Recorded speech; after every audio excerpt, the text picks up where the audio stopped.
नमो अरिहन्ताणं नमो सिद्धाणं नमो आर्याणं नमो वज्रायाणं नमो लोये सौवसाहुनं मोक्षमार्गस्य नेतारं भेतारं बेटे चालू कर्मभूव्रतां चलिए। ज्ञातारं विश्वतत्त्वानां वन्दे तद्गुणलब्धये। ये अपन कर्मों के बारे में थोड़ा पढ़ रहे थे। अपन ने कर्मों की प्रकृतियां देखी थी, मूल प्रकृतियां, उत्तर प्रकृतियां, नाम कर्म की पूरी है ना आवाज, हाँ, नाम कर्म की 93 प्रकृतियां। इस प्रकार से अपन ने देखा था। अब आज थोड़ा सा अपन थोड़ी टर्मिनोलॉजी देखेंगे कर्मों की, ताकि कहीं पे भी कोई प्रवचन हो, कुछ बात हो, तो अपने को जो है तुरंत समझ में आए, है ना। तो ये कर्मों की 10 अवस्थाएं रहती है, अलग अलग प्रकार की टर्मिनोलॉजी रहती है। कर्मों की 10 अवस्थाएं। तो अपन जैसे प्रश्न उत्तर में जैसे रहता है ये, कर्मों की कितनी अवस्थाएं होती है, तो कर्मों की 10 अवस्थाएं होती है ना। सबसे पहले बंध कर्म आए, तो आत्मा के साथ में कर्म का बंध हो गया तो बंध। फिर अब वो रहेंगे साथ में, तो सत्ता। और फिर उदय, फिर कर्म का उदय आएगा। फिर एक होता है उदीर्णा, उदय और फिर उदीर्णा। फिर उसके बाद में उत्कर्षण और अपकर्षण। उत्कर्षण मतलब ज्यादा हो जाना, और अपकर्षण मतलब स्थिति का कम हो जाना। और संक्रमण, संक्रमण मतलब एक का दूसरे में बदल जाना। अपन पढ़ते हैं इनको डिटेल में, मैं नाम बताती हूँ पहले, है ना। और उपशांत, उपशम बोलते हैं कि कर्म का उपशम है। और निधत्ति और निकाचित, ये अपन ने सुने हुए हैं, कर्म निधत्ति और निकाचित। मतलब ये है ना, जैसे कपड़े पे कोई दाग पड़ जाता है ना, तो ऐसे चीठा दाग रहता है कि वो निकलता नहीं है। तो इसी प्रकार से ये निधत्ति और निकाचित कर्म रहते हैं, जो श्रेणी के गुणस्थानों के पहले ये नहीं छूटते हैं। कितने भी पुण्य के परिणाम कर लो, तो ये छूटते नहीं है। ऐसे चीठे टाइप के कर्म जो होते हैं ना, उनको बोलते हैं निधत्ति और निकाचित। तब अपन जैसे पहला प्रश्न देखते हैं, कर्म किसे कहते हैं। तो जीव के मोह राग द्वेष रूप परिणामों के निमित्त से स्वयं परिणमित कारमाण वर्गणा रूप पुद्गल की विशेष अवस्था को कर्म कहते हैं। ये अपन ने पहले भी देखा था कि जीव के मोह राग द्वेष परिणाम हुए, उन परिणामों का निमित्त पाकर के, जो अपन ने देखा था ना, 5 प्रकार की वर्गणाएं होती है। तो उनमें से जो कारमाण वर्गणाएं हैं, वे कर्म रूप परिवर्तित हो जाती है। वो एक विशेष उनकी पर्याय हो गई। वो वर्गणाएं रहती है, वो तो फ्री हो गई, वो तो पुद्गल की वो अवस्था हुई। लेकिन उसका आत्मा के साथ में कर्म रूप जो संबंध हो जाता है ना। तो ये हुआ क्यों ऐसे, ये पूरे वातावरण में अपने पूरे सब जगह जो है कारमाण वर्गणा फैली हुई है। और अपने आत्मा के साथ संबंध में भी वो कारमाण वर्गणाएं एक क्षेत्रावगाह होकर के पड़ी हुई है। तो जैसे ही अपने मोह राग द्वेष के परिणाम होते हैं, तो वे कर्म वर्गणाएं जो हैं कर्म रूप में परिवर्तित हो जाती है। फिर से पढ़ती हूँ मैं परिभाषा। जीव के मोह राग द्वेष रूप परिणामों के निमित्त से क्या हुआ, कि पहला रेस्पॉन्सिबल क्या हो गया, निमित्त रूप में, है ना, उपादान नहीं है। अपन ने हमेशा दो चीज देखी, कोई भी कार्य होता है तो उसमें दो चीजें होती है, एक निमित्त होता है और एक उपादान होता है। अपन को ये देखना है कि कार्य रूप कौन परिणमित हुआ, किसके हालात में, किसकी अवस्था में बदलाव आया, कौन उसके लिए रिस्पॉन्सिबल है, वो किसकी पर्याय थी। तो जो द्रव्य उसके लिए रिस्पॉन्सिबल है उसको अपन उपादान बोलते हैं। और एक दूसरा द्रव्य होता है जो खड़ा खड़ा तमाशा देखता है। हमारी बात समझ में, कार्य रूप परिणमित नहीं होता है। जैसे दो लोग लड़ रहे हो ना, ऐसे रास्ते में हो जाता है, तो दो तो लड़ने वाले और आसपास 10 20 और तमाशा देखने वाले हो जाते हैं। वे खड़े हैं तो देखेंगे कि कौन तमाशा देख रहा था। इसी प्रकार से जब उपादान कार्य रूप परिणमित होता है तो निमित्त वहां पे उपस्थित होता है। तो एक प्रकार से देखा जाए तो निमित्त खड़ा खड़ा तमाशा देखता है। यानी कार्य रूप कौन परिणमित हुआ, कार्य रूप उपादान परिणमित होता है। फिर निमित्त तो उसके लिए जो भी अप्रोप्रिएट रहेगा अपने आप वो हाजिर हो जाएगा, हमें निमित्त पे जोर देने की जरूरत नहीं है। तो जब जीव के मोह राग द्वेष के परिणाम हुए, इधर परिणामों का होना, और उसी समय यहीं पे आत्मा के प्रदेशों के साथ में ही फ्रीलांसर कारमान वर्गणाएं पड़ी हुई है, उसको बोलते हैं विशेषोपचय। उसको बोलते हैं विशेषोपचय। जैसे क्या हुआ कि अभी अपना हर हर समय अपन ने बताया था कर्म के परमाणु निर्जरित हो रहे हैं, प्रति समय निषेक रूप में निर्जरित हो रहे हैं। समय प्रबद्ध रूप आते हैं और एक समय में निषेध रूप में निषेक रूप में वो निर्जरित हो जा रहे हैं। अब होके वो कहीं दूर नहीं भाग जाते हैं, वो यहीं यहीं के यहीं पड़े हैं। और वो जो दूसरे कर्म हैं और जो कार्माण वर्गणाएं कर्म रूप 8 कर्म रूप पड़ी है, और जो तेजस वर्गणाएं पड़ी है, उनके साथ में ही वो स्कंद रूप में वहीं के वहीं पे वो रहते हैं। तो क्या हुआ कि मोह राग द्वेष के परिणामों से स्वयं स्वयं पे बल देना है। कार्माण वर्गणा स्वयं परिणमित हुई कर्म रूप में, क्योंकि हमारा सबसे एक बेसिक प्रिंसिपल है कि एक द्रव्य दूसरे द्रव्य का कर्ता नहीं है। ये वाला प्रिंसिपल पूरे जैनिज्म में अपन को नहीं भूलना है। जब भी अपन कोई तत्व ज्ञान की बात करें, समझें, 6 द्रव्य की बात करें, तो कहीं से किसको मिला करके कथन किया हो, तब हमको ये मन में समझ जाना है कि ये निमित्त का कथन है, ये व्यवहार का कथन है, ये वस्तु स्थिति नहीं है। तो अपन ऐसा बोलेंगे कि जैसे आपने इतनी तेजी से क्रोध करा तो कर्म बन गए। बोलने की भाषा तो ऐसी रहेगी, क्योंकि वहां बोलने की भाषा में थोड़ी निश्चय व्यवहार ऐसा बोलेंगे, है ना। तो भाषा में तो ये बताया जाएगा कि जीव के परिणामों से, मोह राग द्वेष रूप परिणामों से कर्म का बंध होता है। लेकिन हमें फिर उसमें ये अपने अंदर में ये बात निकाल लेनी है कि जीव ने परिणाम करे, वो परिणाम तो निमित्त थे, वे कर्म वर्गणाएं स्वयं आकर के कर्म रूप में परिणमित हो जाती है। तो ये अपन ने कर्म के बारे में पढ़ा। अब कर्माण वर्गणा किसे कहते हैं? कर्म रूप परिणमित होने योग्य वर्गणाओं को, पुद्गल की वर्गणाओं को कार्माण वर्गणा कहते हैं। देखो, जीव की जो पर्याय है मोह राग द्वेष की, वो जीव में है, और कर्म की जो पर्याय है वो कर्म में, अर्थात वो पुद्गल द्रव्य में है। ये बात नहीं भूलना कि वो जो कार्माण वर्गणा है वो पुद्गल द्रव्य है।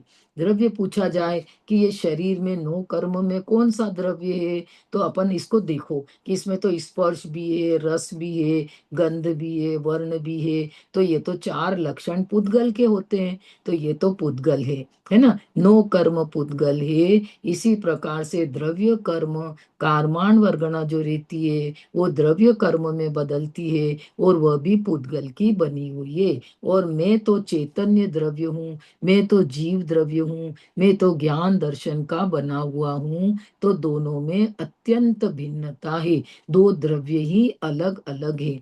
तो फिर क्यों आ जाते हैं? ऐसा ही निमित्त नैमित्तिक संबंध है। निमित्त नैमित्तिक संबंध क्या हुआ? नैमित्तिक बोलते हैं उपादान को, ठीक है। नैमित्तिक किसको बोलते हैं? उपादान को। निमित्त की तरफ से उपादान का नाम नैमित्तिक कहलाता है। अब आई बात समझ में?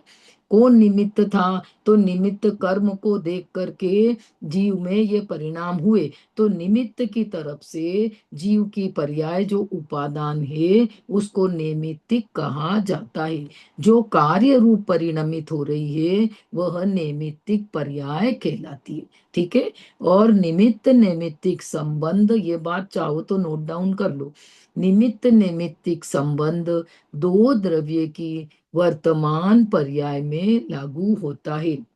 निमित्त नैमित्तिक संबंध दो द्रव्य की वर्तमान पर्याय में लागू होता है।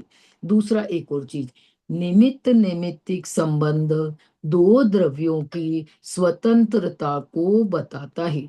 ये दो सिद्धांत यदि अपने को समझ में आ गए तो निमित्त उपादान में कभी भी अपनी गड़बड़ नहीं होगी। ठीक है। निमित्त नैमित्तिक संबंध दो द्रव्यों की वर्तमान पर्याय में लागू होता है। दूसरा पॉइंट, निमित्त नैमित्तिक संबंध दो द्रव्यों की स्वतंत्रता को सिद्ध करता है ना। और उपादान को ही निमित्त की अपेक्षा से नैमित्तिक नाम दिया जाता है। नैमित्तिक, न में दो मात्रा, नैमित्तिक, है ना।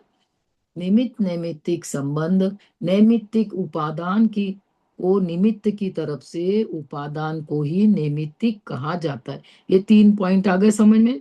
अब चौथा पॉइंट और लिख लो। किसी भी कार्य के होने में, किसी भी कार्य के होने में निमित्त अकिंचित कर और अविनाभावी है। नीरज भैया, बात आ रही समझ में अपनी निमित्त उपादान की, है ना।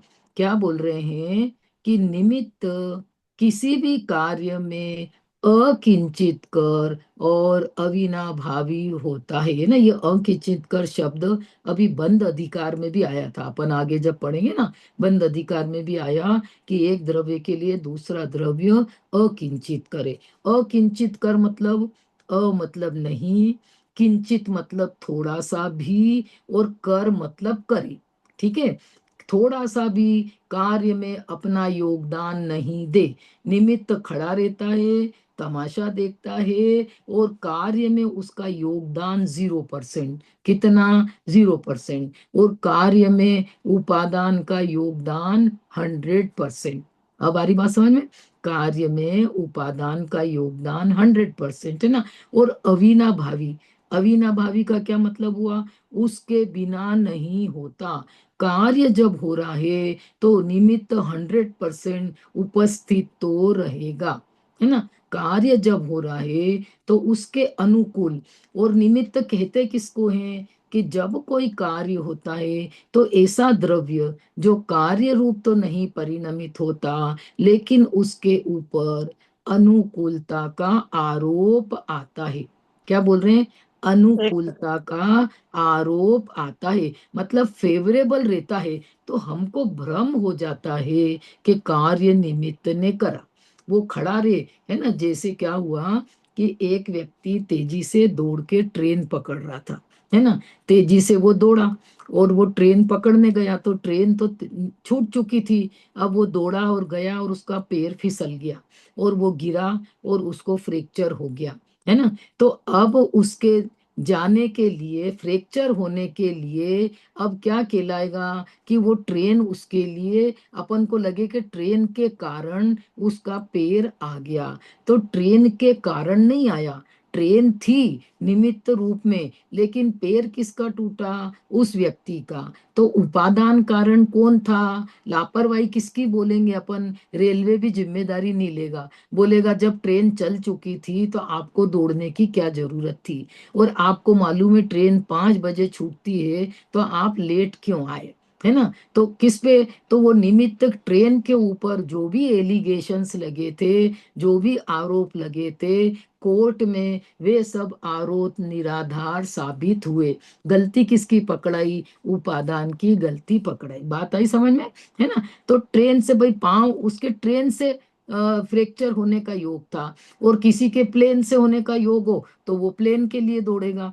ठीक है ना। ऐसा तो निमित्त पे आरोप आता है, लेकिन निमित्त से कार्य नहीं होता है। निमित्त से कार्य नहीं होता है, लेकिन निमित्त वहां पे प्रेजेंट रहेगा, उसके फेवरेबल, है ना। पांव के फ्रैक्चर के योग थे, वो दौड़ा और ट्रेन में चढ़ा नहीं और गिर गया, तो ऐसा लगा कि ट्रेन के कारण। लेकिन अब उसके डीप में जाओ आप, ये तो आपने संयोग दृष्टि से देखा, संयोग दृष्टि से आपको ऐसा नजर आएगा कि शायद उस निमित्त ने कार्य बिगाड़ा या निमित्त ने कार्य सुधार दिया। लेकिन अब है ना आप उसके तह में जाओ। अपन बोलते हैं ना कि भाई बात कुछ भी हुआ है, कार्य हुआ है, तो कोर्ट क्या करती है, जज एकदम से फैसला नहीं सुनाता है, जज उसके ना डिटेल में जाता है कि सच में इसने धक्का मारा था या सच में इसके कारण बिना लापरवाही की। इस कभी कभी क्या होता है, स्कूटर वाला गाड़ी के आगे आ जाता है और हमेशा गलती बड़े गाड़ी वाली के निकालते हैं। तो कोर्ट उसको देखती है कि भाई ये 40 की स्पीड में दौड़ा के आ रहा था स्कूटर, तो गलती किसकी है ना। तो निमित्त की तो गलती कुछ भी नहीं होती है, जैसा कार्य होना है वैसा निमित्त आपके हाजिर रहेगा, है ना। बच्चे को क्लास में पास होना है तो उसको अच्छा टीचर मिलेगा, निमित्त रूप में मिलेगा, क्योंकि उसके तो फर्स्ट आना है ना। तो उपादान कार्य उसमें होना है, तो बहिरंग सहकारी कारण होते हैं, फेवरेबल कारण होते हैं। लेकिन अपन डिटेल में जाएंगे तो बच्चे ने रात रात भर पढ़ाई करी थी, तो बेसिक कारण तो बच्चा है जो खुद परीक्षा दे के आया और खुद क्लास में फर्स्ट आया। अब आ रही बात समझ में। तो ये अपन ने यहाँ से कारमान वर्गना से निकाला है। अब देखो आगे, मोह किसे कहते हैं। पर द्रव्यों में जीव को अहंकार ममकार रूप परिणाम का होना वह मोह है ना। अपन बोलते बहुत मोही है ये, तो बहुत मोही है, तो अपन क्या उसको निकालो, मोह के क्या सिम्टम्स नजर आ रहे हैं अपन उसके ऊपर। चेहरे पे तो लिखा नहीं है कि ये मोही है, आपने उसकी एक्टिविटी देखी है ना। तो क्या एक्टिविटी है, इसको चार प्रकार से अपन एक्सप्लेन कर सकते हैं। एकत्व, ममत्व, कर्तृत्व और भोक्तृत्व। मुंह की चार, जैसे एक पलंग रहता है ना, पलंग उसकी चार चार पाई रहती है ना, चार उसकी लेग्स हो गई। इसी प्रकार से मुंह की है ना चार लेग्स होती है, एकत्व, ममत्व, कर्तृत्व और भोक्तृत्व। तो क्या हुआ इससे, पर द्रव्यों में जीव को अहंकार ममकार, पहले तो मैं और मेरा, अहंकार मतलब तो मैं, और ममकार मतलब मेरा, मैं मेरा है ना, और फिर मैं करूं और भोगूं, एकत्व, जिसमें चीज व्यक्ति पहले एकत्व करता है ना, ये करेगा एकत्व। तो पहले तो अपन ने बोला कि ये शरीर मेरा, शरीर ही मैं, और फिर अपन ने बोला मेरा अंगूठा दुख रहा है, तो ये मेरा पना आ गया ना, मेरा अंगूठा दुख रहा है। और फिर अब क्या करूं, मैं इसको ठीक कर लूं, इसकी एक्सरसाइज कर लूं, कर्तृत्व और भोक्तृत्व, मैं इसका दर्द भोग रहा हूं। तो पर द्रव्य का भोग आत्मा कर नहीं सकता, भ्रम से ऐसा लगता है। यदि अपन ये सोचो कि अंगूठा मेरा है ही नहीं, तो उसमें मम पना भी नहीं आया, ममकार भी नहीं आई, और एकत्व भोक्तृत्व कर्तृत्व ये चारों ही चीजें उसमें नहीं आई। तो बेसिकली जीव क्यों दुखी है, पर द्रव्यों में अपनापन करने के कारण दुखी है। देखो शरीर को अपन बहुत अच्छा रखने का प्रयत्न करते हैं, लेकिन शरीर हमेशा है ना आपके दुख में ही निमित्त है, ठीक है। पर द्रव्य जो है वो आपके दुख में, जब भी पर द्रव्य पे दृष्टि जाएगी बिना आत्मज्ञान के, जब पर पे दृष्टि जाएगी, इंद्रिय ज्ञान वहां पे जाएगा, पांच इंद्रियों से जो ज्ञान प्रवृत्त हो रहा है, जब वो पर वस्तु को जानेगा और आत्मा की खबर नहीं है, तो वो नियम से पर वस्तु में अपनत्व करेगा। शरीर को अपन ने अपना जाना है ना, आंख खुली बचपन से, तो अपन को शरीर दिखा तो शरीर में अपनत्व आ गया, शरीर में इंद्रियां हैं, तो अब इंद्रियां जिन जिन चीजों को जानती है उनमें एकत्व ममत्व कर्तृत्व और भोक्तृत्व हो जाता है। तो ये पर में अपनापन से ये जो जीव दुखी होता है उसका नाम मोह है, आकुलता है उसका नाम है ना। पर द्रव्यों में अपनापन जो है वह दुख का कारण है। कभी भी पर द्रव्य आपके सुख में निराकुलता में निमित्त नहीं होगा। आपने शरीर को अपना बोला है ना, अब क्या होगा, ये शरीर बीमार हो गया तो अपना शरीर जाएगा हॉस्पिटल में, अपना अपन ने इससे अपनत्व कर रखा है ना। तो अब आपको सीटी स्कैन कराना है तो किसको लेटना पड़ेगा, मेरे को लेटना पड़ेगा, मेरे को तकलीफ है तो, क्योंकि मुझे उसको ठीक करना है। आपके अटेंडेंट दो चार घर के लोग हैं, वो आपके साथ तो आ जाएंगे, लेकिन वो जाएंगे क्या मशीन के अंदर, नहीं ना। डाई लगाना है, कल उसको लगाया पेशेंट को, तो डाई लगाना है तो कंट्रास्ट जिसको हम बोलते हैं ना, तो ये वेन में इंजेक्शन लगा के। तो किसको लगाना पड़ा? जिसको तकलीफ हो रही थी उसको, जिसको शरीर में अपना पना था उसको, जिसकी आत्मा से शरीर अभी एक क्षेत्रावगाह में है उसको, है ना। तो दूसरे व्यक्ति आपको पैसे दे देंगे, हेल्प कर देंगे, आपके साथ चले जाएंगे, है ना, निमित्त रूप में खड़े हो जाएंगे। लेकिन उस प्रोसीजर से कौन अंडरगो होगा? जिसको वो तकलीफ है, वो जिसको उसके साथ मोह जुड़ा हुआ है वह। आ रही बात समझ में? अब देखो, और अब यहाँ से अपन थोड़ा सा आगे चलते। तो अपन ने मोह के बारे में देखा, और भी जैसे द्रव्य गुण पर्याय संबंधी जो विपरीतता है, मूर्ता रूप जो परिणाम है, उसको भी अपन मोह बोलते हैं। इसको बोलते हैं असमान जाति पर्याय। शरीर और आत्मा, तो शरीर हो गया पुद्गल द्रव्य और आत्मा हुआ जीव द्रव्य। तो दो द्रव्यों के अलग अलग द्रव्य हैं ये, तो इसको बोलते हैं असमान जाति पर्याय। क्या बोलते हैं इसको? असमान जाति पर्याय। तो जन्म से इस असमान जाति पर्याय में इस जीव को मोह हो जाता है, जिसके कारण ये जीव दुखी रहता है ना। फिर देव गुरु धर्म आप्त आगम और पदार्थ। देव गुरु और धर्म, तो सच्चा देव कौन है, सच्चे गुरु कौन है, सच्चे शास्त्र कौन है, इनके बारे में अपने को सही जानकारी नहीं होना, ये मोह के कारण होता है। अपन क्या करते हैं, वीतरागी देव को नहीं पहचान पाते हैं, फिर इधर उधर चले जाते हैं, और ये पर्याय संबंधी अपने को मोह रहता है। तो इस पर्याय में कोई भी अप्रिय घटना हो तो उसको ठीक करने की उम्मीद से अपन कुदेव के पास चले जाते हैं, कुगुरु के पास चले जाते हैं, कुशास्त्र के पास में उनका सहारा अपन लेने लग जाते हैं। और जब एक बार अपने को क्लियर हो जाए कि ये असमान जाति पर्याय है, पर्याय की स्थिति थोड़े काल की होती है, मेरे रखने से यह पर्याय नहीं रहेगी, और इस प्रकार से तो देव शास्त्र गुरु को अपन इस असमान जाति पर्याय को फेवरेबल करने के लिए उनके पास डिमांड करने नहीं जाते हैं। हमको ये पता चल जाए कि हमारे वीतरागी देव, तो उनके पास क्या कमी थी? महावीर भगवान के पास में 84 खंड का महल था। देखो, जगत में सबसे ज्यादा अनुकूलता किसी के होती है ना। उनके ऐसा ना प्रतिकूलता का उदय नहीं होता है तीर्थंकर के। तीर्थंकर के जगत में सबसे ज्यादा अनुकूलता होती है। शरीर भी उनका फेवरेबल, वज्र वृषभ नाराज सेनन रहता है उनको, ठीक है। तो और अपन को पता नहीं हो तो क्या हुआ, अपन देव के पास चले गए।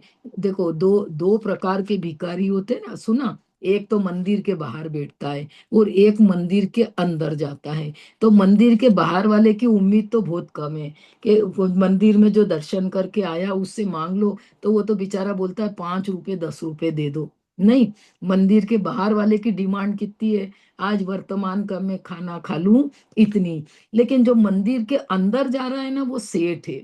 मंदिर के अंदर, समझ में आ रही मेरी बात? मंदिर के अंदर जा रहा है वो सेठ है। अब वो भगवान से मांगता है, हे भगवान, मेरा लाखों का प्रॉफिट हो जाए, मेरे को ये अच्छा हो जाए, मेरा बच्चा आईआईटी में हो जाए, मैं गाड़ी ले लूं, मेरा बिजनेस अच्छा चले। तो अब बताओ, वो बाहर जो बैठा है ना, उसको तो 5-10 रुपए की डिमांड है, और जो ये अंदर गया इसको लाखों की डिमांड है भगवान से, है ना। तो सबसे पहली बात हमको ये समझना पड़ेगी कि वीतरागी भगवान तो सब कुछ छोड़ करके जंगलों में चले जाते हैं, है ना। क्यों? क्योंकि उनको ये बात समझ में आ गई कि सुख मेरी आत्मा में है, पर द्रव्य में, इंद्रिय विषयों में सुख नहीं है। तो वे सच्चे सुख की खोज में जंगल में चले जाते हैं। आ रही बात समझ में? तो देव शास्त्र गुरु का सही रूप नहीं समझना, ये मोह के कारण होता है ना। आप्त, आप्त जो हित का उपदेश देते हैं ना, उनको आप्त कहते हैं। अपन ने पहले श्लोक में पढ़ी थी ये सारी बातें आप्त की, है ना। और आगम, भगवान की जो वाणी रहती है उसको अपन आगम कहते हैं। वास्तविक तो आगम अपने ज्ञान में रहता है। गणधर भगवान के ज्ञान में द्वादशांग जिन वाणी की रचना होती है उसको अपन आगम कहते हैं। और पदार्थों के संबंध में शरीर को अपन आत्मा मान रहे हैं तो अपन ने 9 तत्वों का सच्चा श्रद्धा नहीं करा, ये मोह की निशानी है ना। तो इस प्रकार से थोड़ा अपन ने मोह के बारे में देखा। अब देखो, राग किसे कहते हैं। अब क्या हुआ कि जब मोह के कारण, मोह के कारण, ये शब्द इंपॉर्टेंट थे, मोह के कारण, मिथ्यात्व के कारण पर द्रव्य जब इष्ट अनिष्ट भासित होता है ना। तो जब पर द्रव्य इष्ट भासित हुआ, मोह के कारण मेरे को ऐसा लगा कि ये मेरा शरीर में सुंदर रखूं, अच्छा रखूं तो मेरे को अच्छा लगेगा, है ना। तो मोह के कारण पहले तो शरीर में प्रीति हुई, और फिर ऐसा लगा यंग लाइफ का 16 18 20 साल का शरीर हो तो एकदम सुंदर रहेगा। तो इस जीव को घमंड हुआ था ना कि मेरे से जैसा सुंदर इस जगत में कोई नहीं, है ना। तो मोह के कारण जब पर पदार्थ इष्ट भासित होता है तो जीव को उसमें प्रीति रूप परिणाम होते हैं। हरी बात समझ में, प्रीति रूप परिणाम। जैसे ये चश्मे लाए अपन, है ना। अब चश्मे की ये जो फ्रेम है, तो अब लगे ये फ्रेम अच्छी है तो अपने को ऐसा लगता है कि इस फ्रेम को लगाने से मैं कैसी लग रही हूँ, इस प्रकार के परिणाम हुए ना। ये मालूम हो कि ये सिर्फ आपको देखने में मदद कर रहा है चश्मा, इससे आपकी सुंदरता का कोई रिलेशन नहीं है। तो आपको इसके प्रति इष्ट परिणाम, प्रीति रूप परिणाम नहीं होंगे। लेकिन यदि अपन ये स्वरूप नहीं समझेंगे तो डेफिनेटली पर द्रव्य में जो आपको फेवरेबल है उसमें प्रीति रूप परिणाम होंगे। अब देखो क्या होता है, अभी जैसे इसमें प्रीति रूप परिणाम है ना, और अभी ये गिर करके यहाँ से टूट जाए तो अपने को क्या लगेगा, अरे ये खराब हो गया, अरे ये टूट गया, इसको हटाओ, है ना, इसको फेंक दो। अभी जैसे 10 दिन पहले ये बच्ची इसके ऊपर गिर गई ना, बैठ गई, वो तो मेरा वो पिंक कलर वाला टूट गया। तो एक दिन कुछ पढ़ ही नहीं पाई अब चश्मे के बिना। तो वही चश्मा आपको अब द्वेष में कारण हो गया। इसको अलग हटाओ, इसको दूसरा लेके आओ, यही ग्लास रख लो, फ्रेम दूसरी लाओ। फिर अब क्या, बिना बात को कैसे विकल्प हुए, अच्छे भले घर बैठे थे, अब उठ के वापस गर्मी में जाओ चश्मे वाले के वहां पे, भैया फ्रेम दिखाना। अब उसने एक बताई ना तो अपने को क्या होता, दूसरी ओर बता दो, तीसरी ओर बता दो, चौथी ओर बता दो। तो वहीं पे ही बैठे बैठे राग द्वेष के परिणाम होने लगते हैं। या तो एक आप व्हाइट कलर की, ब्लैक कलर की ले लो कि बस चलो लगाने के लिए चाहिए, इससे सुख दुख का कोई रिलेशन नहीं है ना। तो अपन वस्तु स्वरूप समझते हैं तो ये जो परिणाम चल रहे हैं ना मोह राग द्वेष के, ये अंदर से ढीले पड़ते हैं। हमारी बात समझे, एक आपका है ना विश्वास पहले बनना चाहिए कि ये मेरे सुख का कारण नहीं है, मेरा सुख का कारण मेरी आत्मा है ना। तो ऐसे इसी प्रकार से माया, लोभ, हास्य, रति, देखो अब ये जो अपनी कषाएं रहती है ना, कषाएं कैसी, 4 कषाय, क्रोध, मान, माया और लोभ। तो इसमें ना क्रोध और मान तो रहती है द्वेष रूप। क्रोध 4 कक्षाएं रहती है ना तो उसके दो दो डिवीजन कर दो। क्रोध और मान तो रहती है द्वेष रूप, और माया और लोभ रहते हैं राग रूप। किसी को मायाचारी करनी है ना तो वो जोर से गुस्सा नहीं करेगा, आ रही बात समझ में। और लोभी व्यक्ति है तो लोभी व्यक्ति भी क्रोध कषाय को और मान कषाय को दबा जाता है, क्योंकि अभी उसको लोभ ज्यादा है कि अरे गुस्सा करेंगे तो बात बिगड़ जाएगी तो अपने को फायदा नहीं होगा। जैसे क्या होता है कि कोई ग्राहक आया दुकान पे और वो कितना ये बिखेरवा रहा है, ये बिखेरवा रहा है, अंदर में वो नौकर को और मालिक को बहुत गुस्सा आती है कि क्या है, 10 साड़ी खुलवा ली और ले नहीं रहे। लेकिन उनको मालूम है कि यदि अपन अभी इरिटेट हुए तो ये बिना लिए चले जाएंगे, तो उसको पैसे में लोभ दिख रहा है, तो उसके कारण वो दूसरी कषाय को दबा देता है। तो क्रोध और मान तो हुई द्वेष रूप, और माया और लोभ हुए राग रूप। आया समझ में। इसी प्रकार से अपन और देखो ना, जैसे 3 वेद के जो परिणाम है ये राग रूप हो गए। और हास्य का परिणाम, हास्य, रति, 9 कक्षाय में देखो अपन, 9 कक्षाय कौन कौन सी थी, हास्य, रति, अरति, है ना। हास्य रति अरति शोक भय जुगुप्सा स्त्री वेद पुरुष वेद और नपुंसक वेद। तो इसमें से हास्य रति और तीन वेद, ये तो हो गए राग रूप। हास्य रति और स्त्री वेद पुरुष वेद और नपुंसक वेद, इनमें द्वेष नहीं है ना। वेद का परिणाम है तो वहां पे भी जो है राग रूप परिणाम है वो, और हास्य में भी राग रूप परिणाम है। रति तो ऑलरेडी उसका नाम ही प्रेम है, ठीक है। तो ये हो गई ईस्ट में जाएगी ये राग रूप में। और जुगुप्सा, ठीक है, हास्य के साथ में हास्य रति, अब अरति, अरति और शोक और जुगुप्सा है ना। अरति शोक जुगुप्सा ये किस में जाएंगे, ये चले जाएंगे अपने द्वेष में। अरति शोक और जुगुप्सा है ना, और भय, हास्य रति अरति शोक भय जुगुप्सा। तो शोक भय जुगुप्सा और अरति, ये चार चली गई किसमें, द्वेष में। और पांच चली गई वो कौन सी, हास्य रति और तीन वेद, वो उसमें राग में चली गई, ठीक है। तो ये डिवीजन भी अपने को याद रहे ना, तो थोड़ा सा अपने को और समझ में अच्छा आता है। अब द्वेष किसे कहते हैं, किसी पदार्थ को अनिष्ट जानकर उसमें जीव के अप्रीति रूप परिणाम का होना, वह द्वेष है। किसी पदार्थ को अनिष्ट जानकर उसमें जीव के अप्रीति रूप परिणाम हो गए ना, उसको द्वेष बोलते हैं, ठीक है ना।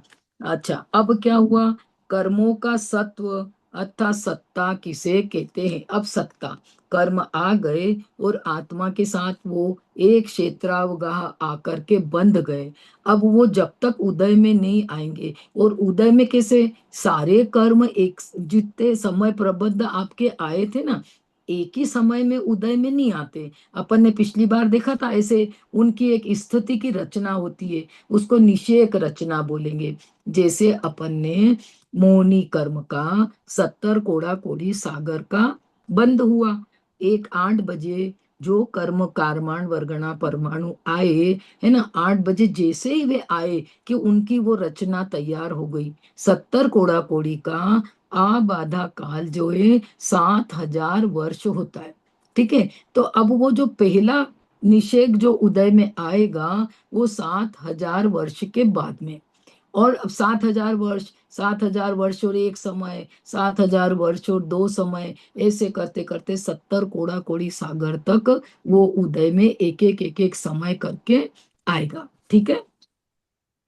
तो अनेक समयों में बंधे हुए कर्मों का विवक्षित काल तक जीव के प्रदेशों के साथ अस्तित्व होने का नाम सत्व अर्थात सत्ता है। अब क्या हुआ कि जैसे 8 बजे अपन ने कर्म बांधा, ठीक 8 बजे, वो 8 बजे आया और उसकी पूरी रचना हो गई, निषेक रचना। अब 8 बज के 1 से 1 समय पे, सेकंड में मत बोलो, अपन समय की स्थिति तो बहुत छोटी रही। तो 8 बज के 1 समय पे नया कर्म का लॉट आ गया, नया समय प्रबद्ध आ गया, उसकी भी निषेक रचना अपने अंदर में तैयार हो गई, ठीक है। अब 8 बज के 2 समय पे तीसरा आ गया, 8 बज के 3 समय पे तीसरा, फिर 8 बज के 4 समय पे चौथा कर्म का लॉट आ रहा है। तो इधर आते जा रहे हैं, उनकी वो रचना तैयार अपने आप है, इसको किसी ने कुछ करा नहीं है, सेल्फ उनका हो रहा है, वो निषेक रचना तैयार होती जा रही है। अब देखो उसी समय क्या हो रहा है, 8 बजे जो पुराना लॉट पड़ा था ना, 8 बजे जो पुराना लॉट पड़ा था वो निर्जरित हो गया, ठीक है ना, उसकी निर्जरा हो गई। अब 8 बज के 1 सेकंड पहले समय पे नेक्स्ट निर्जरा हो रही है, नेक्स्ट लॉट की। तो क्या हुआ कि इधर कर्म का लॉट आता जा रहा है समय प्रबद्ध, और इधर एक एक निषेक का उदय आकर के निर्जरा होती जा रही। बात आ गई समझ में। जैसे अपन इसको बहुत अच्छे उदाहरण से, फ्रिज के उदाहरण से समझ सकते है ना, कि अपन ने आज सुबह 6 सब्जी ली, ठीक है, और कल सुबह अपन ने फिर से 6 सब्जी ली। अब उस 6 में से, पुराने 6 में से अपन ने आज 3 सब्जी निकाल ली, तो 3 अभी अपने पास पुरानी पड़ी है और 6 अभी अपने पास नहीं आ गई। तो अपने पास में स्टॉक में 9 सब्जी समझो रखी हुई है, है ना। अब क्या हुआ कि नेक्स्ट डे अपन ने फिर से 6 सब्जी लाए, ठीक है। तो अब क्या हुआ, इधर से वापिस से अपन ने 6 निकाल ली, नेक्स्ट डे 6 लाए, और आज फिर से 6 अपन ने निकाल ली, ठीक है। तो अब फिर अगले दिन तीसरे दिन फिर अपन ने 6 खरीदी और पुरानी में से 6 निकाल ली। तो आप 6 निकालते जा रहे हो, 6 नहीं आ रही है, और 6 सब्जियां रोटेशन में आपके फ्रिज में पड़ी हुई है। बात आ रही समझ में। फ्रिज आपका भरा हुआ है ना। तो सब चीज से भरा है। अब फ्रिज में सब्जी भी है, फल फ्रूट भी है, रॉ मटेरियल भी है ना। आपके दाल चावल जो खराब होने वाले हैं वो भी हैं। आप कुछ कुछ निकालते जा रहे हो, और कुछ कुछ जो है आप वापरते जा रहे हो। आ रही बात समझ में? लेकिन फ्रिज आपका भरा हुआ है। इसी प्रकार से हर समय नया समय प्रबद्ध कर्म परमाणु आते जा रहे हैं, और पुराने कर्म परमाणु एक एक समय करके, देखो इसमें ना मिला जुला इफेक्ट आता है ना। जैसे अभी का बंधा हुआ है, तो पिछले समय का भी तो था, अगले समय का भी है। तो आपको एक मिला जुला इफेक्ट आता है। बहुत ज्यादा कभी तीव्र कषाय हो गई हो, तो उसके तीव्र परमाणु भी पड़े हुए हैं, वो उदय में आने के लिए रेडी है, समझो 8 बजे। और जो पुराने परमाणु है वो मंद कषाय वाले हैं, तो ये ना जैसे मिला जुला इफेक्ट आ गया। जैसे आप 1 लीटर पानी और 1 लीटर दूध मिलाओ, तो कैसा मिला जुला हो गया, वो एक जैसा है ना। तो इसी प्रकार से ये जो कर्म परमाणु है, ये अनेक समय के बंधे हुए अपनी अपनी निषेक रचना के अनुसार एक समय में उदय में आते जाते हैं। थोड़ी बात आ रही मेरी समझ में, है ना। इसको बोलते हैं कर्मों की सत्ता। नया आता जा रहा है, पुराना निर्जरित होता जा रहा है, और एक पर्टिकुलर अमाउंट जीव के साथ में सत्ता में बंधा हुआ रहते हैं। उसको अपन बोलते हैं कर्म सत्ता में जो रहता है, कर्म की सत्ता, है ना। अब क्या हुआ, उदय किसे कहते हैं? अब जब कर्म की स्थिति पूरी हो जाती है, वो जो सत्ता में पड़े हैं ना, उनकी स्थिति अपन ने देखी निषेक रचना में। जिसका जिसका टाइम आएगा वो वैसे वैसे उतरता जाता है। तो कर्म की स्थिति पूरी होते ही कर्म के फल देने को उदय कहते हैं। कर्म ने अपनी स्थिति पूरी हो गई तो वो निर्जरित हो जाता है, और अपना फल वो दे के चला जाता है, और फिर वो वापिस से फ्री कारमान वर्गणा वो बन गया है। भले वो पड़ा रहे अपनी बॉडी में, लेकिन अब उसकी फल देने की ताकत जो है वो जीरो हो गई है। अब आत्मा के साथ में उसका कोई संबंध नहीं है। भले वो एक क्षेत्रागा में रहे, लेकिन अब दोबारा फल देने का उसका कोई संबंध नहीं है। देखो इसको एक और उदाहरण से ऐसे समझ सकते हैं। जैसे अपन ट्रेन में बैठे ना, तो क्या हुआ, ट्रेन में इतने सारे लोग, समझो जहां से ट्रेन चली थी तो बहुत सारे लोग उसमें एक साथ बैठ गए। अब क्या हुआ, इंदौर से चले, तो इंदौर के बाद में देवास आ गया, ठीक है। तो अब क्या होगा कि 50 लोग उस ट्रेन में से उतर गए, और नए देवास में 50 लोग समझो, या 60 लोग समझो, आकर के उसके अंदर बैठ गए। अब नेक्स्ट स्टेशन आपका उज्जैन आएगा, तो इनमें से कुछ वापस उज्जैन पे उतर जाएंगे, और कुछ नए आकर के बैठ जाएंगे। तो जब तक ट्रेन जा रही है दिल्ली तक, तब तक उसमें पैसेंजर बैठे हुए ही हैं। फिर कुछ रतलाम पे उतर जाएंगे, फिर कुछ बड़ौदा पे उतर जाएंगे, वहां से कुछ चढ़ जाएंगे, ऐसे फाइनल डेस्टिनेशन तक वो चलते रहेंगे, और वो ट्रेन भरी की भरी जो है रहेगी, ठीक है। तो इससे अपन ने कर्मों की सत्ता देखी, और जिसका जिसका स्टेशन आ रहा है तो वो उतरते जा रहे हैं। उसका टाइम, जितनी टिकट ली थी उसने, उतनी देर के बाद में उसका स्टेशन आ गया और वो उतर गया। तो कर्म का स्टेशन आ गया, मतलब स्थिति कर्म की पूरी हो गई। तो इसको अपन बोलते हैं उदय, ठीक है। अब देखो, अब एक चीज होती है उदीर्णा। उदीर्णा किसे कहते हैं? जीव के परिणामों के निमित्त से पूछना, नहीं समझ में आए ना सरिता चाची, नहीं समझ में आए तो जी जी। पूछना है, हाँ हाँ ठीक जी, है। हाँ जी। हाँ अच्छा, ऐसे वीडियो लगाया करो तो मुझे भी बोलने की इंस्पिरेशन मिलती है ना। हाँ जी जी जीव जी। के परिणामों के निमित्त से कर्म की स्थिति पूरी हुए बिना ही कर्म के उदय में आकर फल देने को उदीरना कहते हैं। क्या बोल रहे हैं कि जैसे सत्ता में वो कर्म पड़ा हुआ था, जैसे मोहनी कर्म है वो 70 कोड़ा कोड़ी की स्थिति लेकर के पड़ा हुआ था, लेकिन अपने परिणाम फिर से बिगड़ गए, तीव्र कषाय हो गई, है ना, या मंद परिणाम हो गए, अपने समझो मंद कषाय हो गई। तो क्या होता है कि वो 70 कोड़ा कोड़ी का जो कर्म था वो जल्दी उदय में आ जाता है, ठीक है, उदीरना, और एकदम से जैसे उद्यावली में ही वो आ जाता है। वैसे रूटीनली तो क्या हो रहा है, जिसकी स्थिति पूरी हो गई वो उदय में आएगा, लेकिन उदीरना एक स्पेसिफिक जो है जीव की स्थिति है कि परिणाम के निमित्त से या तो तीव्र कषाय हो गई या एकदम मंद कषाय हो गई, तो वो जो कर्म लंबी स्थिति लिए हुए था वो अचानक से उदय में आ गया। अचानक से उदय में आने को बोलते हैं उदीरना। जैसे साता असाता वेदनी का उदय अपने निरंतर चल रहा है ना। अब अपन ने शाम को 6 बजे खाना खा लिया और सुबह 6 बजे 7 बजे तक अपने को कोई विकल्प नहीं है दोबारा खाना खाने का।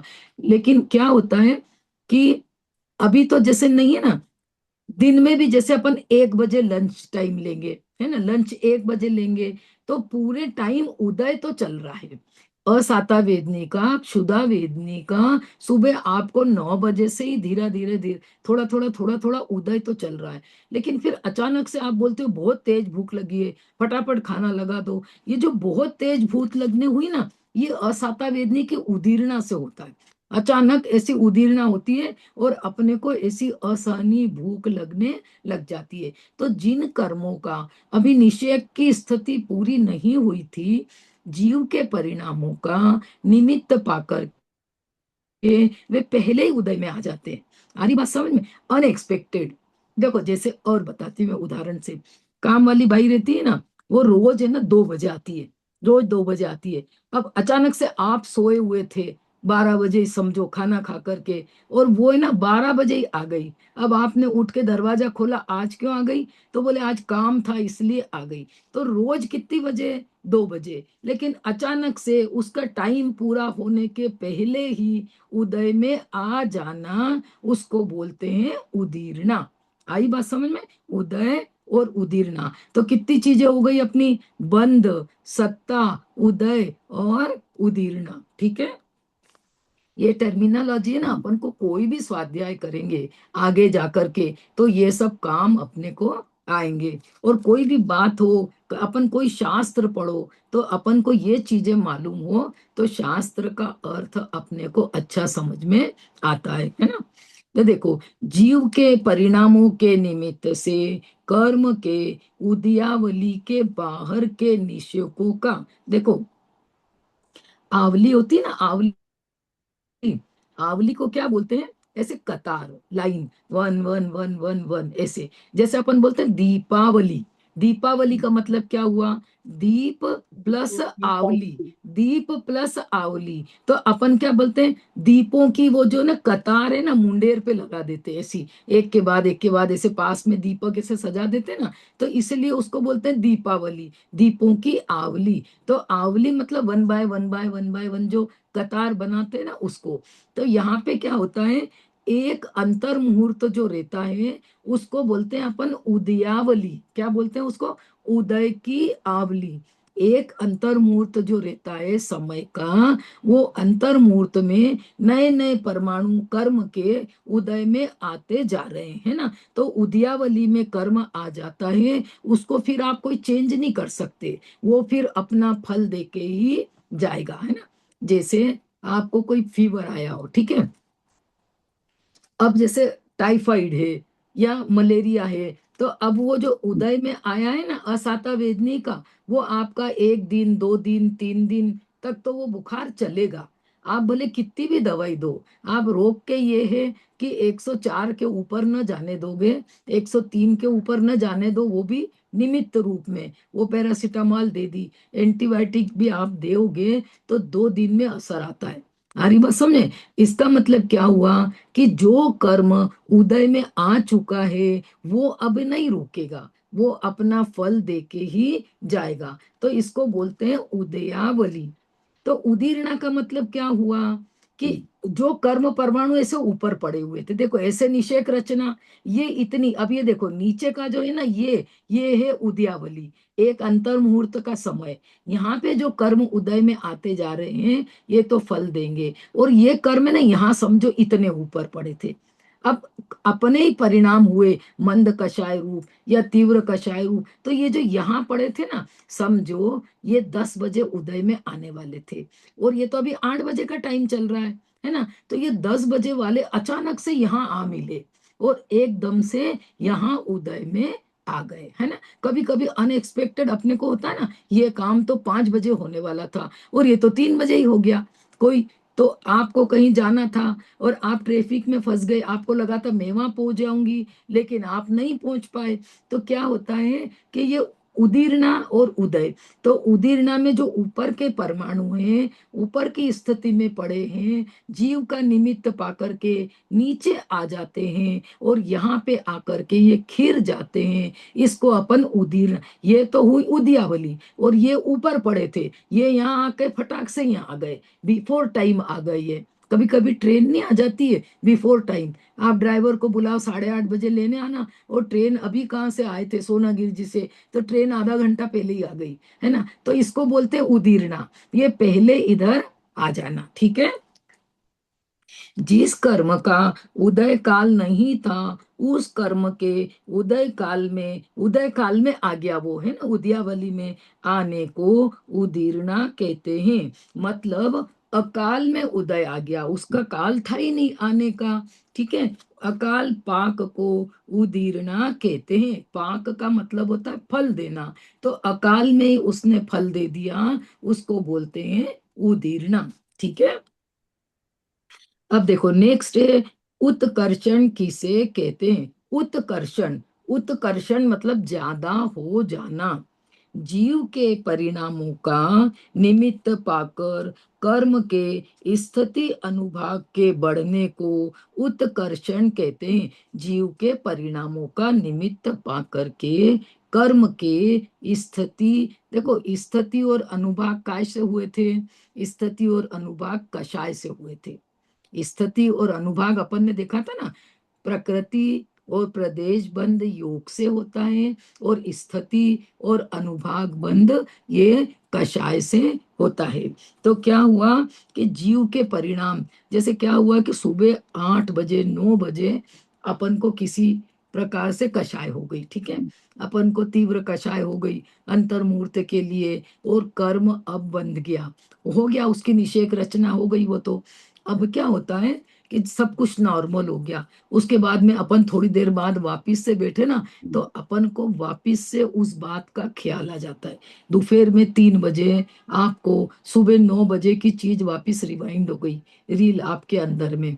तो क्या होता है, कभी कभी तो आपको गिल्टी लगता है, अरे अपन को ऐसा नहीं करना था, और अपन उससे उलझ गए, बेवजह ही बोलने में आ गया। अपन तो स्वाध्याय करते हैं, नहीं बोलना चाहिए, ऐसा अपन ने गिल्टी महसूस हुआ, तो अपन उसका मन मन में प्रायश्चित लेने लग गए, मन में आपकी कषाय एकदम मंद हो गई, ठीक है। तो ये जीव के परिणामों का निमित्त पाकर के पूर्वबद्ध कर्म की स्थिति और अनुभाग, अब क्या हो गया कि ये तो मंद कषाय रूप परिणाम हुए, प्रायश्चित रूप परिणाम हुए, तो ये अपकर्षण हो जाएगा।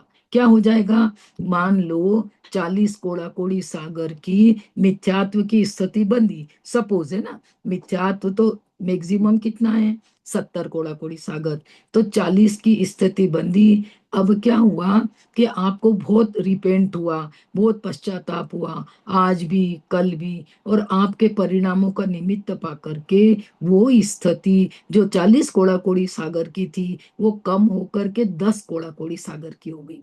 आ रही बात समझ में, आपके परिणामों का निमित्त पा करके वह स्थिति कम हो गई।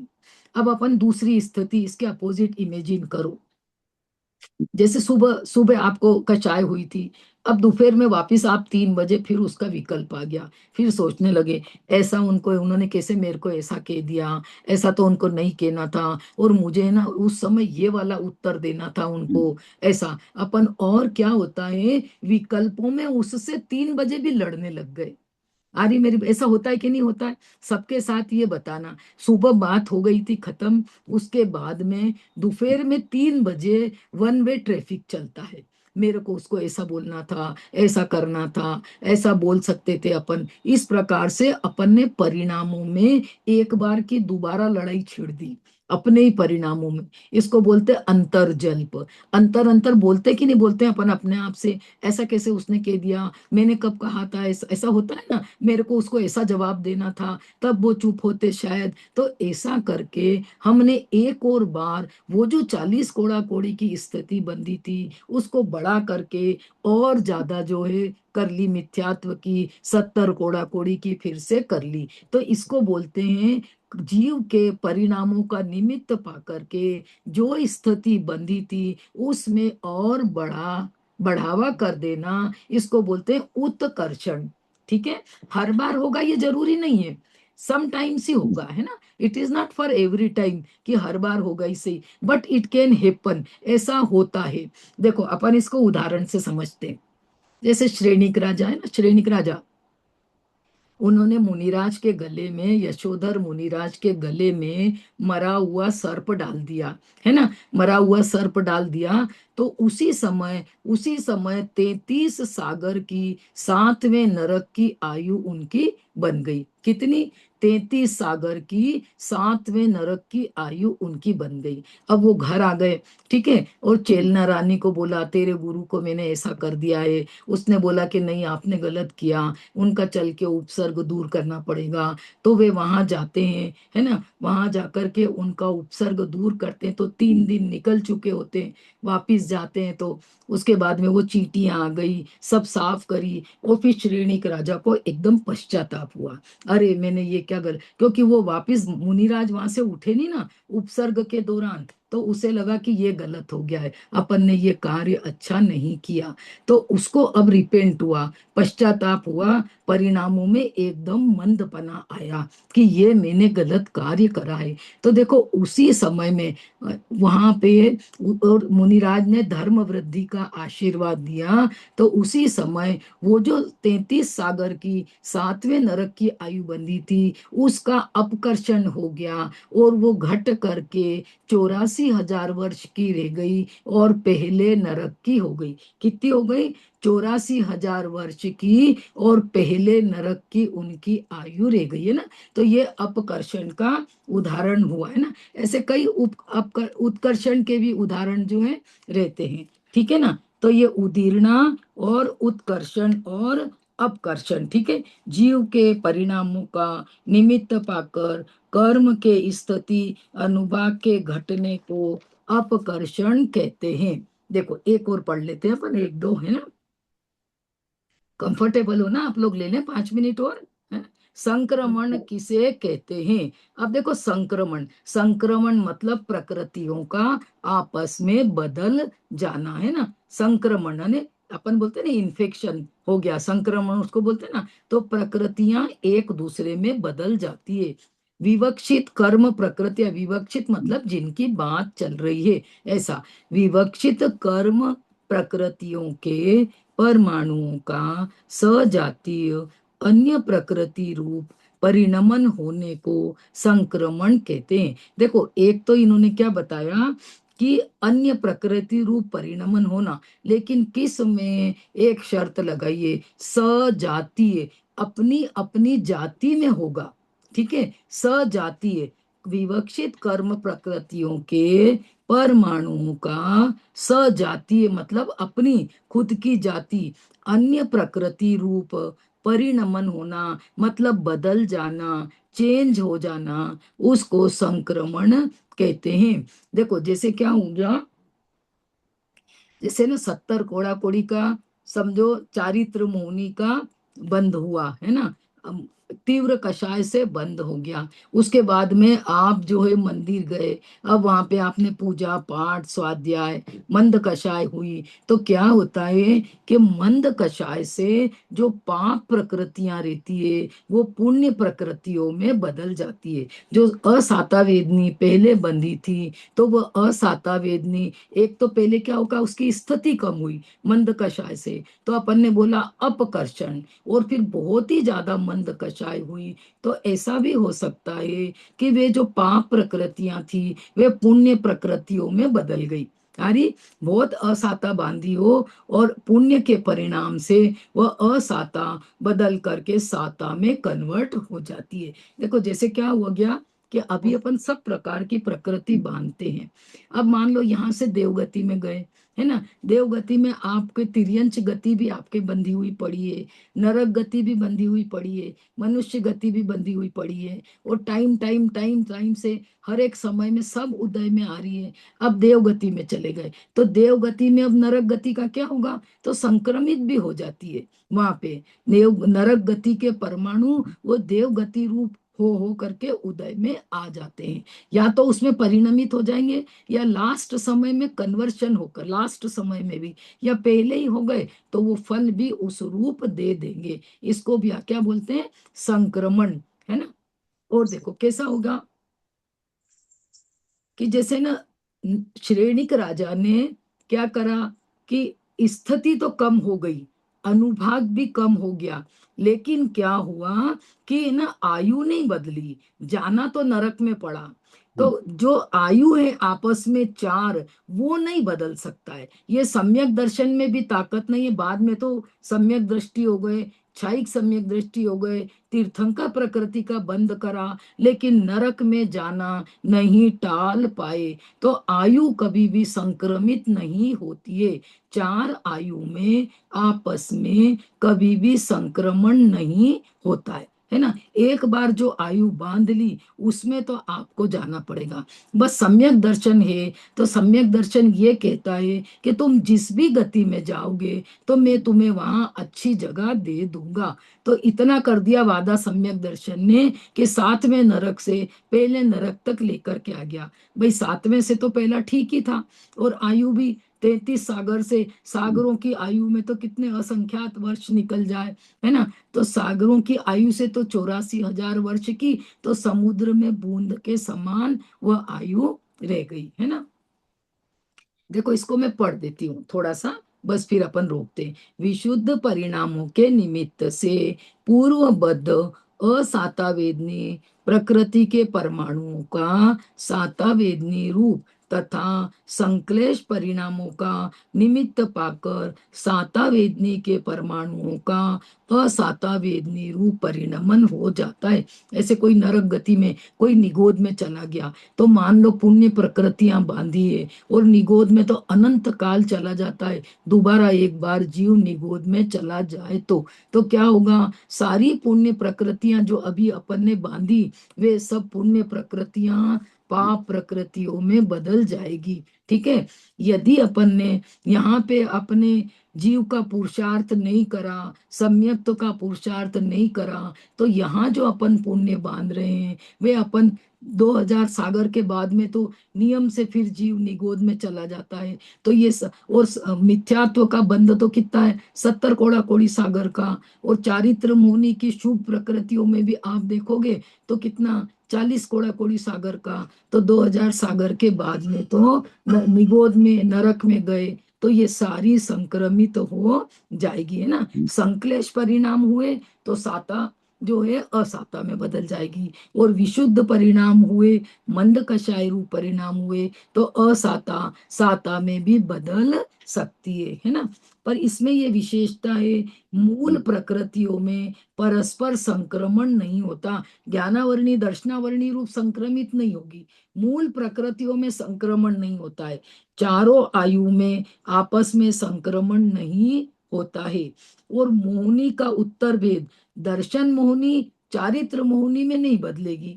ठीक है। दर्शन मोहनी का जो है ना, मिथ्यात्व, सम्यक मिथ्यात्व और सम्यक प्रकृति, ये आपस में बदल सकती है, लेकिन दर्शन मोहनी चारित्र मोहनी रूप नहीं होगी, और चारित्र मोहनी दर्शन मोहनी रूप नहीं होगी। ठीक है, तो इस प्रकार से अपन ने ये थोड़ा देखा, उदय, उदीर्णा, उत्कर्षण, अपकर्षण और संक्रमण, है ना। हाँ पूछो, अब किसी को कुछ पूछना है? बोलो, नीरज भैया कुछ पूछ रहे थे ना। हम्म। ये मैं जरा निमित्त उपादान की बातें करता रहता हूँ। हाँ हाँ बिल्कुल, तो ये मैं विषय बहुत क्लियर होना ही चाहिए, रोज मैं अपन। कल ये वाणी जी की, गणेश प्रसाद वाणी जी की किताब पढ़ रहा हूँ। हाँ हाँ तो उन्होंने लिखा, उपादान उपादान रूप से बलवान है, हाँ निमित्त निमित्त रूप से। हाँ निमित्त निमित्त रूप से बलवान ना हो तो काम नहीं बन सकता। हाँ, नहीं, लेकिन अपन इसके लिए बहुत सारे रिफरेंसेस हैं। निमित्त का बलवान होना उपादान के लिए बिल्कुल जरूरी नहीं है। निमित्त अपने लिए एक द्रव्य है, वो हो ना बलवान। देखो वो ट्रेन बलवान है, जब तो वो धक्का खा करके गिरा ना, लेकिन कार्य किसमें हुआ? अपन को ये डिसीजन पे आना है कि जिसमें कार्य हो रहा है उसकी उपादान की वर्तमान की योग्यता ही कार्य रूप में परिणमित होती है। कार्य को किस पे ब्लेम करना है? कार्य किसने करा? तो कार्य 100% उपादान ने करा, और निमित्त रहे ना। नहीं निमित्त, लेकिन कार्य निमित्त से नहीं हुआ। यदि देखो निमित्त से कार्य हुआ तो अब वो निमित्त कहाँ रहा? वो नहीं तो नहीं, उपादान बन ये गया बात, फिर। ये विरोधाभास हो गया ये। हाँ ये है, ये पहले भी तो आ चुके हैं इसमें ये उन्होंने डिस्कशन, ये उन्होंने ये लिखा, डिस्कशन। फिर ये जो आप हाँ कह रहे हो ना, हाँ, ये कि ये आटा ये रखा रहे, ये वाला आटा रखा डिस्कशन रहे, है। यदि उसे हाँ पानी में डालो हाँ तो बन तो जाए रोटी। तो हाँ, निमित्त तो चाहिए ही ना पहले।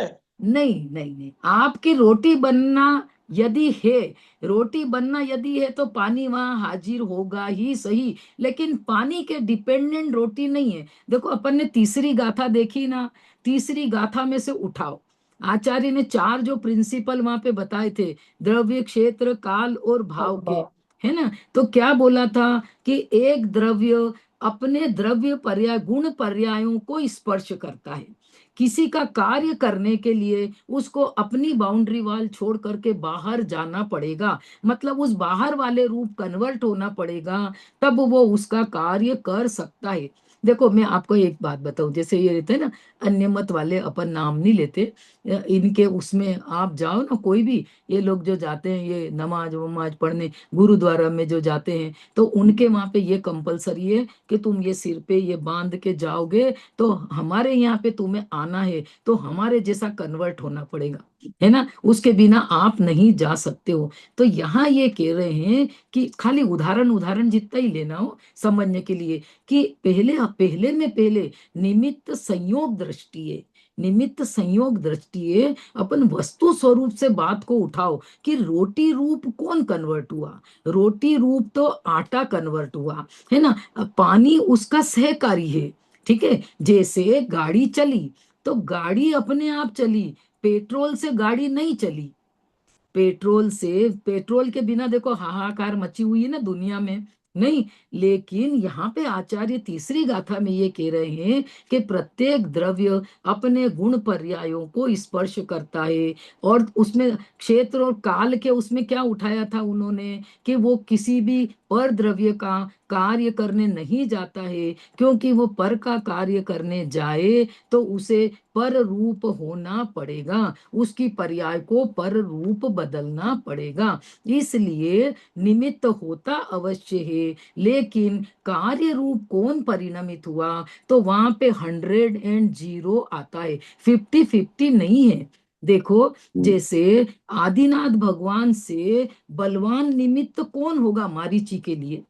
आप एक बात बताओ, मारीची के लिए अब तीर्थंकर के समो शरण में दादा, दो दो रिलेशनशिप, एक तो तीर्थंकर, जैसे वो हम सब के लिए तो कॉमन हो गए, लेकिन दादा, है ना, तो क्या हो गया, डबल रिलेशनशिप हो गई, उसका फायदा ले सकते थे ना। जैसे मैं अरहाना को पाठशाला में ले जाती हूँ, है ना, तो पाठशाला में ले जाती हूँ तो एक तो मैं दादी और ऊपर से मैं पढ़ाई भी करवाती हूँ, तो उसे मजा आने लग जाता है कि मेरी दादी पढ़ा रही है। दूसरे बच्चों पे बॉसिज्म हो गया ना कि यहाँ तो मेरी दादी पढ़ा रही है, पर दादी थोड़ी पढ़ा रही है, दादी टीचर भी है। तो दो दो चीजें हो गई उसके लिए। इसी प्रकार से मारीच के लिए तो डबल अपॉर्चुनिटी थी।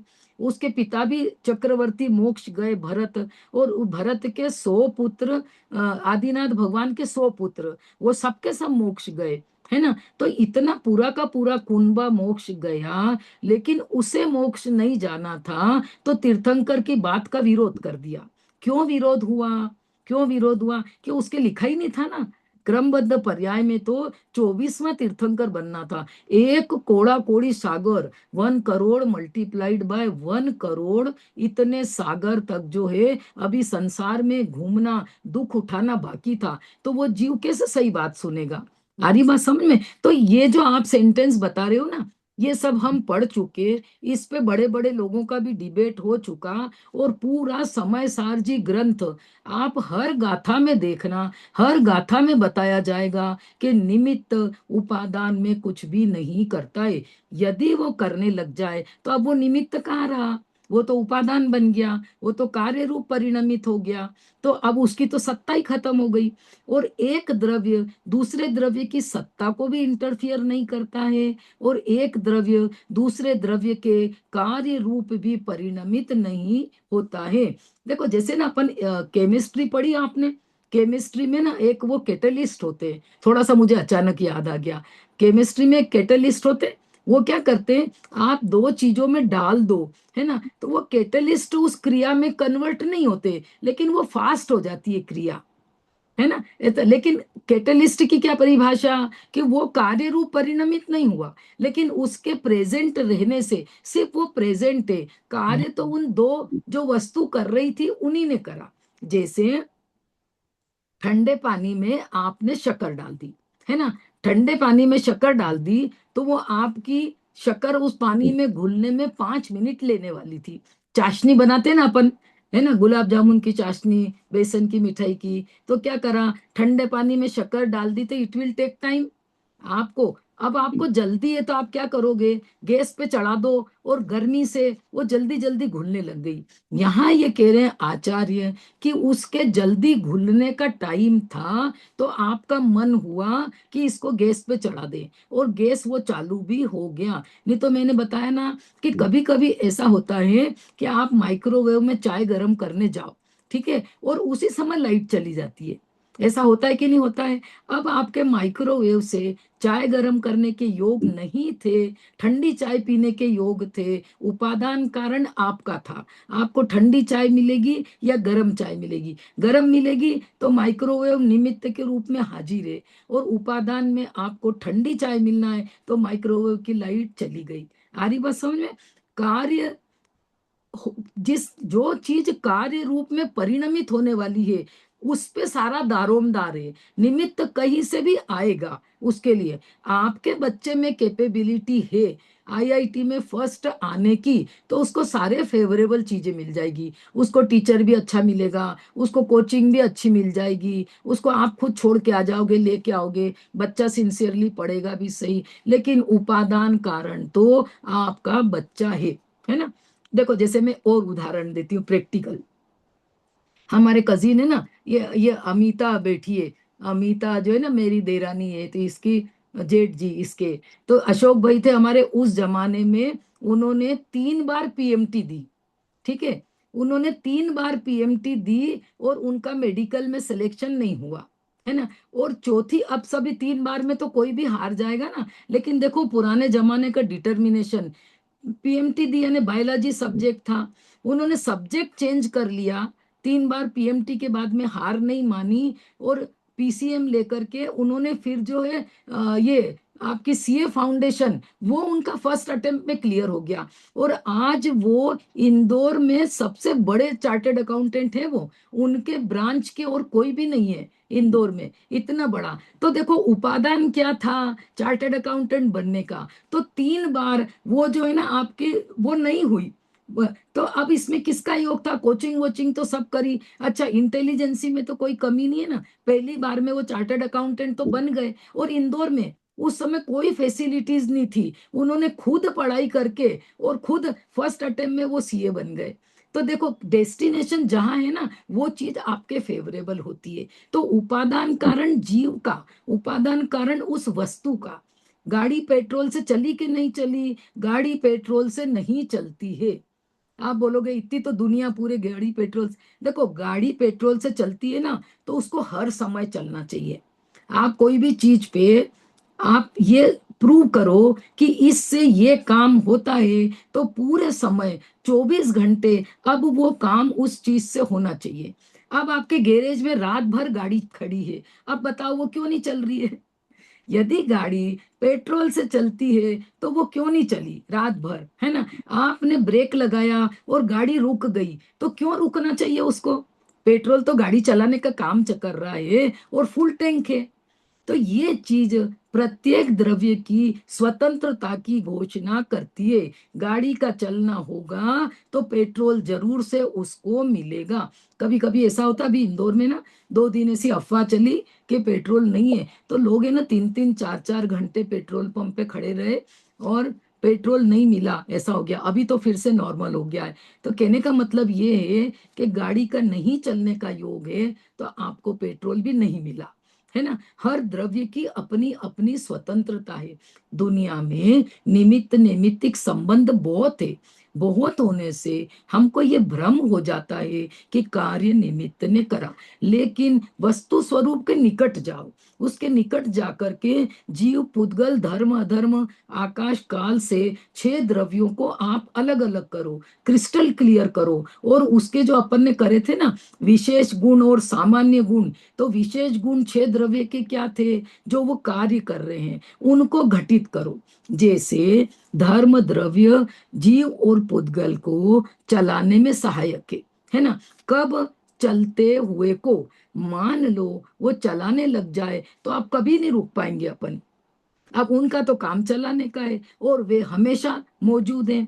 अब अधर्म द्रव्य भी मौजूद है। अब अधर्म द्रव्य इनिशिएटिव ले लेगा तो आप ऑफिस नहीं जा सकते, आप इस रूम में से किचन में अब नहीं जा सकते, आप तो बैठ गए। क्योंकि अधर्म द्रव्य तो भयंकर बलवान है, 3 लोक में उसका बोलबाला है, कहाँ पे वो नहीं है? तो जब कार्य होना होता है, हाँ बोलो। निमित्त जब तक नहीं मिला था आदिनाथ हाँ भगवान को हाँ नीलांजना की मृत्यु का, तब हाँ। तक उनको वैराग्य नहीं हुआ। देखो ऐसा उपादान है, तक था उनके देखो, साथ, सारी हाँ हाँ सारी सब शक्ति थी उनके पास, हाँ लेकिन हाँ निमित्त मिला ना नीलांजन का। हाँ हाँ। जब तक वो देखो नहीं मिलेगा कैसे कर कार्य लेंगे के कोई काम। लिए, कार्य, लेकिन कार्य किस में हुआ? देखो कार्य आदिनाथ स्टार्ट तो भगवान नहीं, तो जब तक नमित नहीं मिला तब तक कैसे करेगा। ऐसा है, देखो ऐसा है पेट्रोल कि गाड़ी में नहीं डालेंगे तो गाड़ी चलेगी कैसे। नहीं तो आप, निमित्त तो हम ये निमित्त तो तो बोल पेट्रोल रहे है हैं, ना। तो यही बात है कि पेट्रोल यदि गाड़ी चलाता है तो पेट्रोल को पूरा समय गाड़ी चलानी चाहिए। अब गाड़ी नहीं, क्यों इंजन रुकी? इंजन बंद नहीं होगा नहीं, तब थोड़ी चलेगा। अपन को एक चीज पे अडिग रहना पड़ेगा।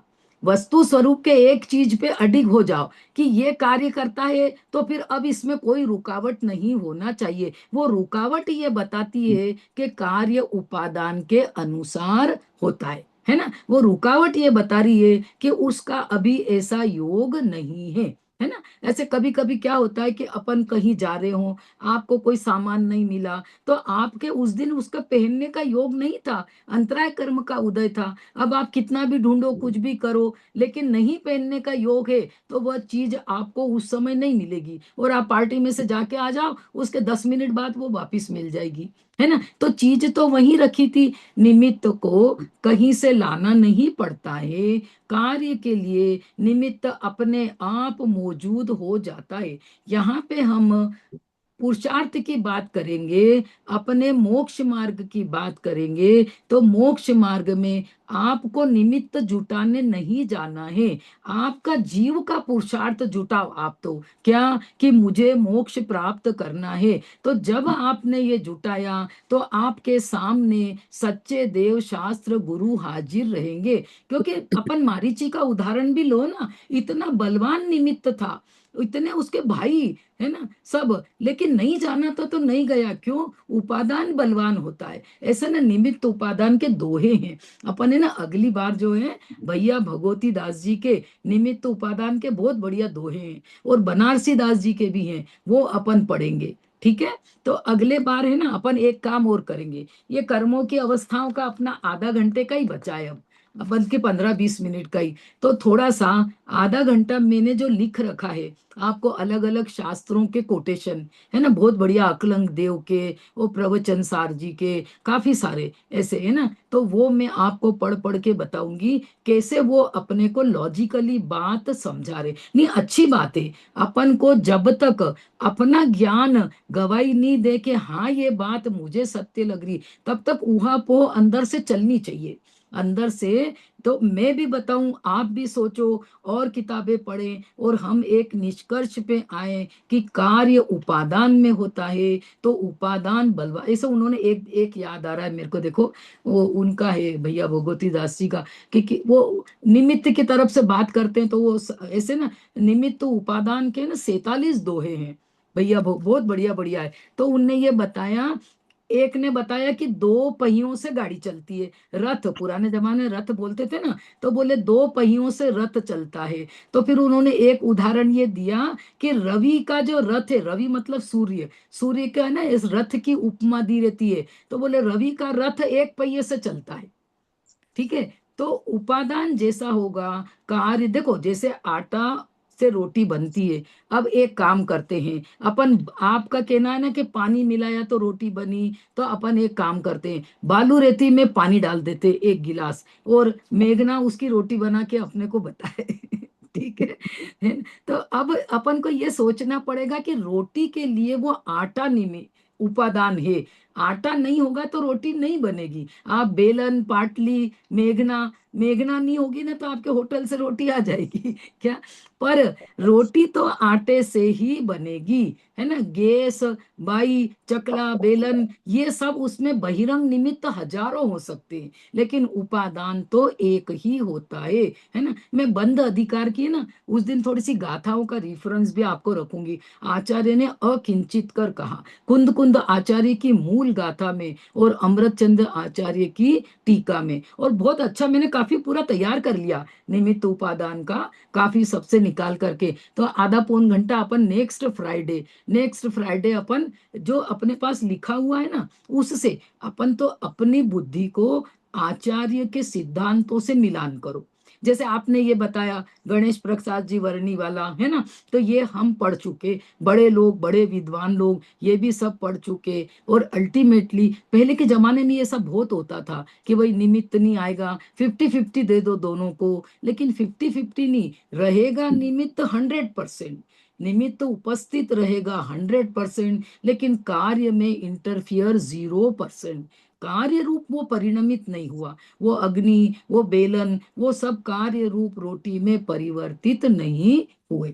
आ रही समझ में। तो अभी अपना समय खूब हो गया, सब जनों को थोड़ी नींद की आकुलता होने लग जाती है ना, तो नेक्स्ट टाइम अपन थोड़ा 9:30 से 10 थोड़ा सा अच्छी चर्चा है वो, देखो चर्चा तो साधर्मी के बीच में चलना ही चाहिए, तब अपन एक डिसीजन पे, क्योंकि अनुभव के लिए पहले तो अभ्यास हो, फिर निर्णय हो, है ना, तत्व अभ्यास, तत्व विचार, तत्व निर्णय, और फिर फाइनली जो है सम्यक दर्शन।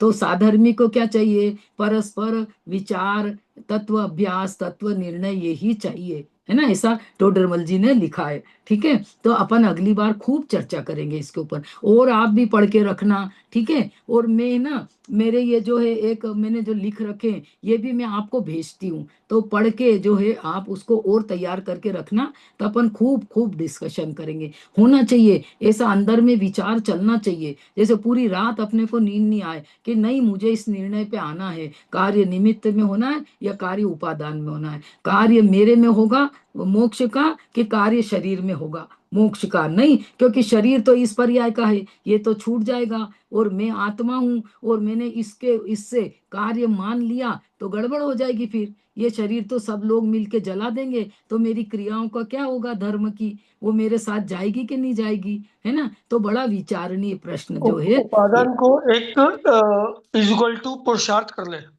हाँ, उपादान उपादान का ही पुरुषार्थ, जैसा देखो रोटी उस दिन नहीं बनने का है ना, तो आपके डब्बे में 2 रोटी का आटा था और आपने ले लिया। कभी कभी ऐसा होता है ना, एक्स्ट्रा बनाई और अब खत्म आटा, और है ना गलती से थोड़ा पानी और ज्यादा डल गया, है ना। ऐसे कहावत है ना, वो कहावत जैसे कंगाली में आटा गीला। पहले ही तो बेचारा वो मजदूर आधा किलो आटा लेकर के आए और सपोज पानी ज्यादा गिर गया, अब उसकी वो रोटी नहीं बने, है ना, तो भूखा सोना पड़ जाता उसको उस दिन। क्यों? क्योंकि उसके अंतराय कर्म का उदय था, रोटी नहीं मिलना थी और आटे की उपादान की योग्यता नहीं थी, पानी ज्यादा गिर गया देखो, है ना, और आटा गीला हो गया और रोटी नहीं बनी। तो उस दिन उसको रोटी नहीं मिली क्योंकि उस आटे की रोटी में परिवर्तित होने का योग नहीं था। अपन कुमार के उदाहरण से और समझेंगे इसको, उदाहरण खूब उदाहरण से अपन समझेंगे, लिख के रखो आप भी उदाहरण, है ना, और अपन भी, और शास्त्रों के रिफरेंस से भी, ठीक है, बस, है ना। चलो जिनवाणी की स्तुति, है ना।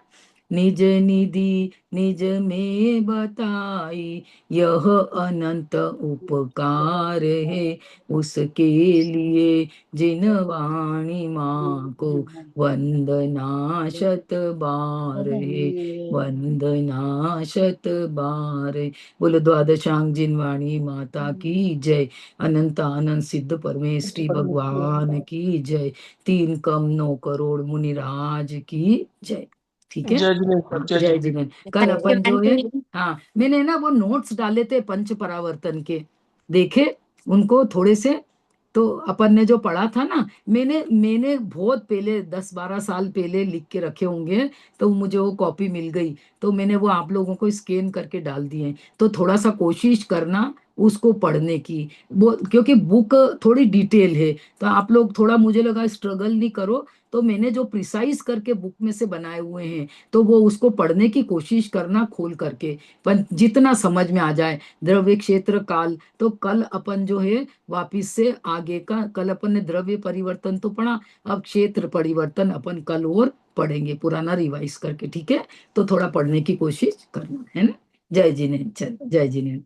खूब अच्छा है, खूब पढ़ो, है ना। हाँ, ये जो अपन पढ़ते हैं ना, इससे उत्कृष्ट पुण्य का बंध होता है। जो अपन आत्मा का विचार करते हैं, जो अपन तत्वों का विचार करते हैं, है ना। कल मैं आपको एक और चीज बताऊंगी, 13 जगह उत्तरोत्तर पुण्य की वृद्धि कैसे होती है। 13 जगह होती है धर्म के क्षेत्रों में, 13 स्टेप्स होती है, जिनमें स्टेप बाय स्टेप उत्कृष्ट उत्कृष्ट पुण्य का बंध होता है। तो वो कैसे होता है ना, अपन को पुण्य का बंध नहीं चाहिए, बंध से तो छुटकारा पाना है ना। लेकिन जब तक आप मोक्ष नहीं जाओगे, तो वो बंद हुए बिना भी नहीं रहेगा। तो अपन ने जैसे अभी ये जो चर्चा करी, इसमें उत्कृष्ट पुण्य का बंध जो है होता है, ठीक है ना। चलो आज तो खूब चल गई अपनी चर्चा, है ना।